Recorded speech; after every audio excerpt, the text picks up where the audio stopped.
This episode is brought to you by Heyday. Feeling stressed? Take a moment for yourself with Heyday. Stroll through rows of golden wheat, tend to cute barnyard animals, and discover the joys of a digital farm retreat. You don't have to hop in a car or catch a plane. Escape to the farm at the tap of a finger. With Heyday, you're not just tending to a farm, you're tending to yourself. Heyday. Search Heyday, that's Hay space DAY, in your favorite app store. Heyday is a free-to-play mobile game and offers optional in-app purchases and random rewards. Welcome, everyone, to the Joan Hamburg Show. And if you think that you're busy, I want you to meet Daphne Oz. And I know you've met Daphne. You know her family, her daddy, Dr. Oz, her mom, who is also a personality on television. All this, everyone in this family is very accomplished. And Daphne, who is a mother of four, a new one, has a brand new book called Eat Your Heart Out. And I'm going to let Daphne tell you about that. In addition, she has a daytime talk show called Good Dish. She's a judge on MasterChef Junior, which is on Fox Prime Time. So you've been doing this since you were in college. You wrote books about how you eat. You know, I don't know anyone who didn't gain 10 pounds the first few months in college. And you wrote a cookbook when you were just a kid with all of this. So tell me, life goes on. You are doing 90 things before breakfast. Well, thank you, Joe. Thank you for such a generous introduction. I do sometimes feel like I'm doing 90 things before breakfast, but sometimes that's because I'm eating breakfast at 2 p.m. It's just the day gets busy. I wrote my first book, The Dorm Room Diet, as you mentioned, when I was in college. And it was because I got a head start and had gained not just 15 pounds, but 40 pounds that I was carrying around by the time I graduated high school. And I talk in the book a lot about how that's because I was very lucky to grow up in a huge family where, you know, so many food cultures intertwined and all of them at the core had that family dinner and family mealtime as such a core way to bond and to show each other love and to experiment and play and adventure in the kitchen. And so even though I was eating healthy food, it is clearly possible to overeat healthy food. And right. I found myself the overweight kid.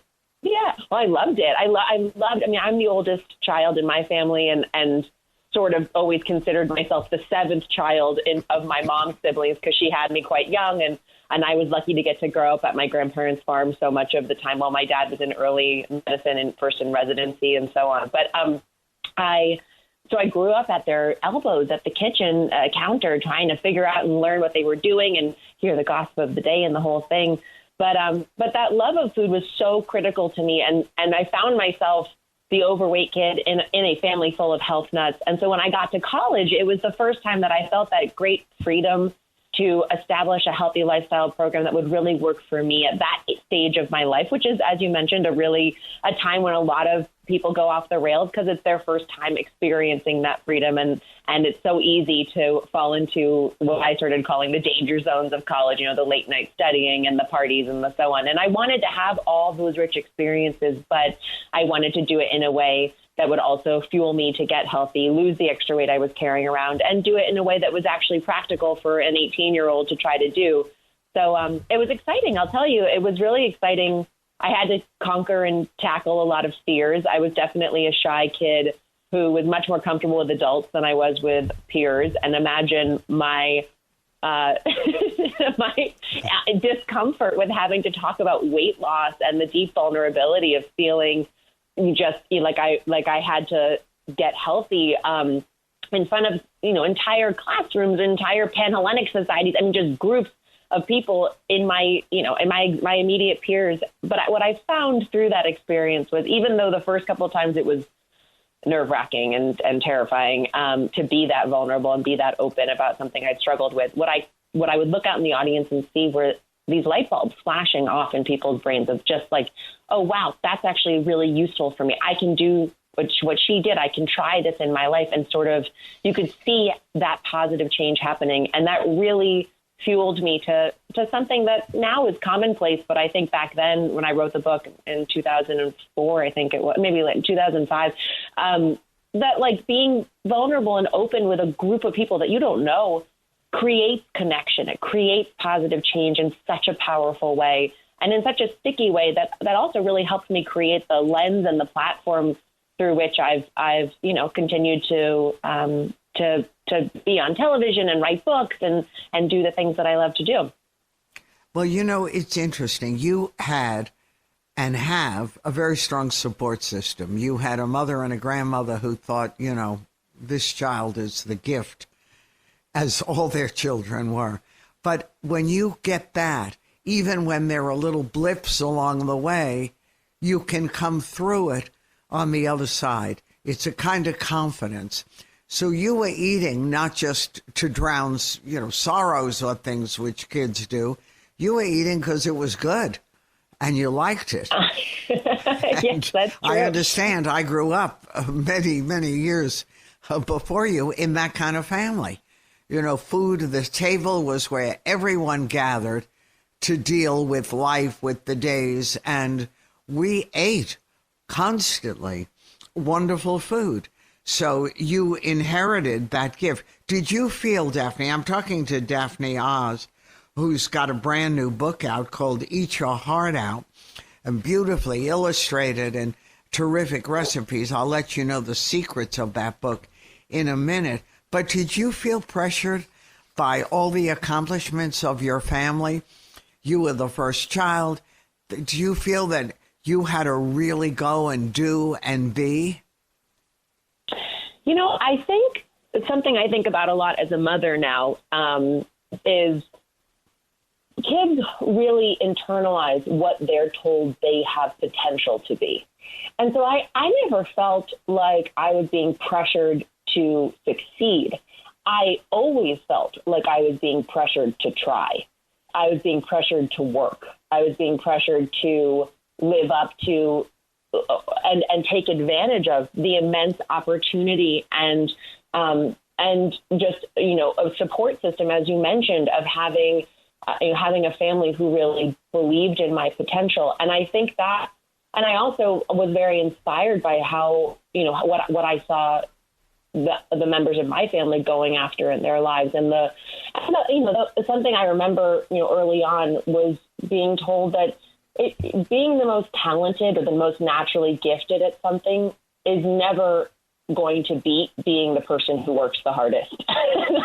That's interesting. I think that's, yeah. And I think it's a very empowering statement because that is something that in many ways you are much more in control of than what you're innately born with. And I think as a parent now, with my kids' school, I've been learning so much about a growth mindset. And this is something that I don't remember being explicitly praised in that way when I was a kid growing up, but I think about it all the time now. And it's valuable for adults as much as it is for kids. But the idea of external praise, like someone telling you they're so proud of you or someone telling you you did a good job. Well, that's, first of all, not something you can't control their opinion of what you did, and you can't control their, what arbitrary things they're using to tally up against or for you. And so it creates a weird paradigm because all of us as parents are so tempted to do that. You did such a good job. This is the best painting ever. You're so good at math. That's just something so ingrained in supportive parenting. But when you do that to kids, what I've been learning, certainly no expert in education, but my ears are wide open to it because I really do. I want my kids to grow up with confidence. I want them to grow up with a desire to be of service and a desire to do great things, to really run after the things that interest them and be kind and all of it. And I want that and I know that sometimes happens in the spaces where we are not, as parents, stepping in to save them from everything or stepping in to spare them from what can sometimes be painful moments, but ultimately help them craft this confidence and this self-sufficiency that is so valuable as they go into adulthood. And just to complete the thought on growth mindset, you can see the pregnancy brain is so real. Right. But Daphne, are you saying that maybe we're putting too much heat on kids by telling them how brilliant they are, how successful? Maybe that's too much? No, it's actually just a change of your phrasing. It's not that, you shouldn't want great things for your kids or hope that for them or tell them that you think they're capable of those things. It's that the way in which you phrase it so that it's not about you being proud of them. It's not, right, I'm so proud of you. It's how do you feel in that experience? Like I'm so excited that you got to see when you worked really hard, look at what that created. You praising the effort, not the outcome, is, from the educators that I've been speaking with, that is so fundamental to creating in them a system for judging their own lives that is about how it makes them feel, not about how other people perceive what they've chosen to do. And I think that is, in this day and age, where lots of your life is open to other people's interpretation of it, it's actually so empowering to have your kids grow up with a feeling of what am I going to be proud of? What am I going to do that's going to create positive change in my life? So you had asked about if I felt pressure. The pressure I felt was to fit in. I definitely wanted to work hard and see what my limits were. But I never felt pressure to do anything specific. It was really to explore my own interests. No, and that's really interesting because one of my kids, my son, always said to me, I felt a lot of pressure because you kept telling me how great I was, how gifted, a genius. He said, it was a lot of heat. I felt it. He said, later, I thought maybe I was lucky because that message got ingrained, that I could do anything, but it was the wrong kind. You're saying something which could be a good op-ed too, that it really makes a difference how you deal with it and phrase it. You can still give them the gift of confidence, but you have to do it not about you, about them.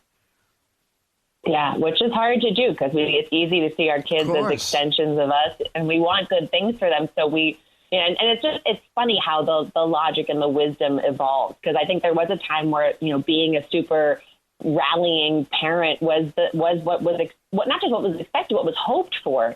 And it's so exactly as you said, a lot of kids when they're told how naturally gifted they are, how exceptional they are, how great they are, it's a lot to live up to. And when you have it also makes you terrified. If you are a hyper performing kid, if you are a really exceptional kid, you also want to perform. You don't want to lose that. It rattles you so much, the idea that could go away. And so what they've also found is that if you give someone the label of, oh, you're great at math, and then they hit a problem, as everyone does, where they don't know the answer, it's not an easy fix for them, then they stop trying. They pull back because they want to stay in the place where they're perfect at it. And that actually stunts the growth that they could have. So it's just fascinating. The more you learn, the more you know, right? Right. No, it's interesting. So it's interesting, yeah, too, how you decided early that food was where you were going to go, or that world, the good life, good health, good nutrition, because it could have been anything. Medical school, I gather, was not on your list. It very much was, actually. Funnily enough, so my dad's a heart surgeon. My grandfather's a heart surgeon. My other grandfather was a pulmonary surgeon. My uncle's a neurosurgeon. Like every male in my family pretty much is a was surgeon. In medicine. And and then my mother and my grandmother are deeply involved in nutrition and complementary medicine and alternative care and things of that nature. And I loved that knowledge of the human body.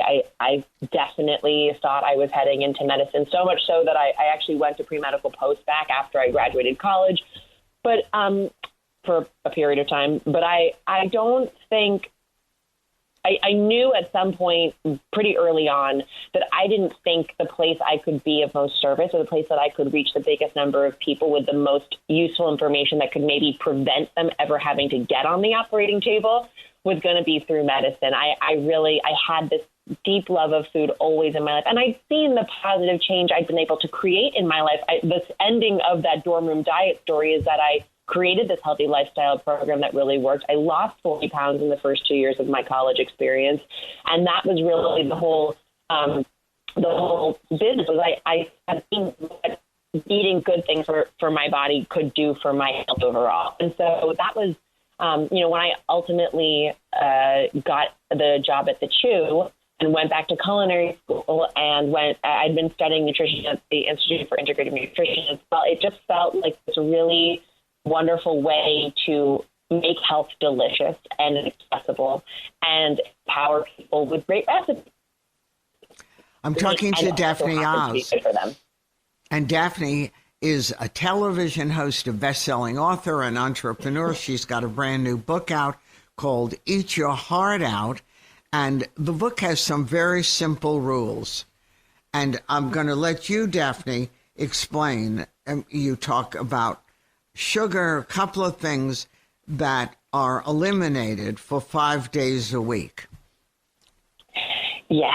So while I created a program that worked for me when I was 18 and 19 and 20 with the program diet, this book, Eat Your Heart Out, is really a reset program for people who love to eat. People like me. In other words, I felt like, especially when you live for great bites and you love to enjoy life through food, as it sounds, Joan, like you grew up doing, I would argue people like us need a reset almost more than anybody else, because the indulgent moments stop feeling so significant when they feel rote or, without intention behind them or without any sense of like moderation or control around them. So it was, to me, especially after having babies or after periods of a lot of stress or a lot of celebration, I felt like I wanted a quick way to get my health back on track, to get my body back on track, to feel like I was making great, healthy choices again and resetting and renewing that commitment in a way that would never rob me of having the delicious food experiences I wanted to have. So Eat Your Heart Out is 150 recipes,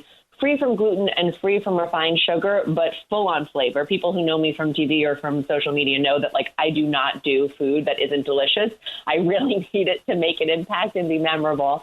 And I had a really hard time finding another reset program or clean eating program that really satisfied those very demanding taste buds of mine. So it took me the better part of 5 years to write this book. I really put it to the test. And the 5 and 2 rule that you mentioned is really, so 5 days a week when I'm following this reset, and this reset, you can do it for a week if you're coming off the holidays and you just want a week of reset.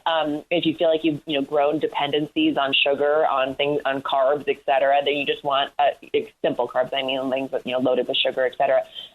This is something you can rely on for the week. It's something I've done for months on end after having babies and things where it was a bigger shift I wanted to make. But in any case, 5 days a week, you're avoiding gluten and you're avoiding refined sugar.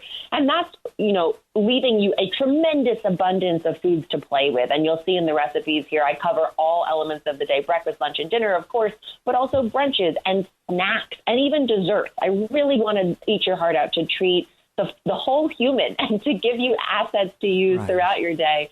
And then 2 days a week off when I eat whatever I want is really critical, because I've learned through so many parts of my life that your mind is your biggest ally or your biggest foe. And having those days that you can look forward to of I don't have to rule anything out. I can go to my birthday party or my friend's dinner or whatever's going on that you were looking forward to and continue to live your life in a really sustainable way.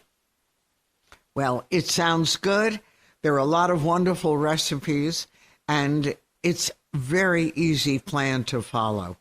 I mean, I was already copying down miso glazed sea bass and shrimp in a lettuce wrap. There are a lot of yummy things, and I congratulate you on everything, and your family's off to a lot of new adventures. Your dad is running for political office. Everyone is doing their thing, and it's an exciting time in the Oz family. Look forward to talking to you again. Congratulations. I'm Joan Hamburg, and you're listening to WABC.